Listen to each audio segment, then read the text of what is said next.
We all know someone who treats their every minor inconvenience like an absolute crisis. You drop everything to help them carry their stress, listen to their venting. No, thank you. When you always listen and help, you absorb the weight of people around you, draining your own energy to keep them afloat. We tell ourselves if we just carry more weight, they'll offer a hand in return, but that return never arrives. To understand why this pattern feels so heavy and how we can finally set the weight down, we can look at an old story about a turtle named Amara.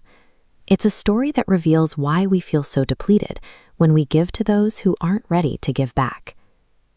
The story takes place on the banks of a wide, dangerous, fast-flowing river. Here we meet Amara, a kind turtle, and Tico, a restless, constantly complaining frog. For years, their daily routine looked exactly like this. Amara dutifully offered his back, ferrying Tico safely across the hazardous water every single day. Amara does all the heavy physical lifting. He navigates the currents and takes all the risk. Tico simply enjoys the free, safe ride while offering nothing in return. When we perform acts of service for a long time, we call it loyalty. We tell ourselves we are simply providing necessary help, which makes it hard to see how lopsided the relationship has become. Then, everything changes. A severe drought dries up the riverbed, replacing the dangerous water with a safe, dry path of smooth stepping stones.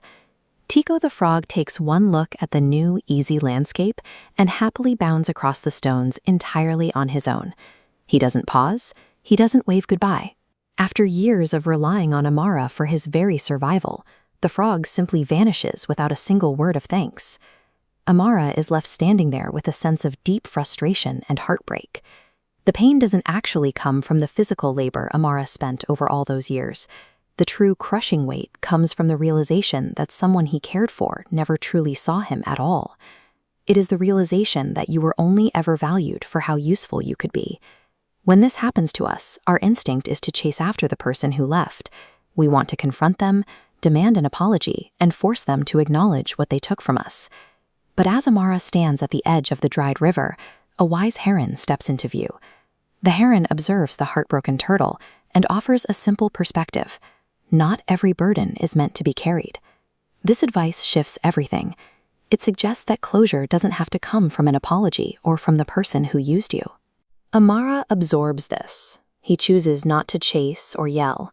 Instead, he forgives himself for expecting a frog to behave with the loyalty of a turtle. He makes a quiet, internal vow to never offer his back to Tico again, and he peacefully turns away. Setting a boundary doesn't always have to be a loud, dramatic confrontation.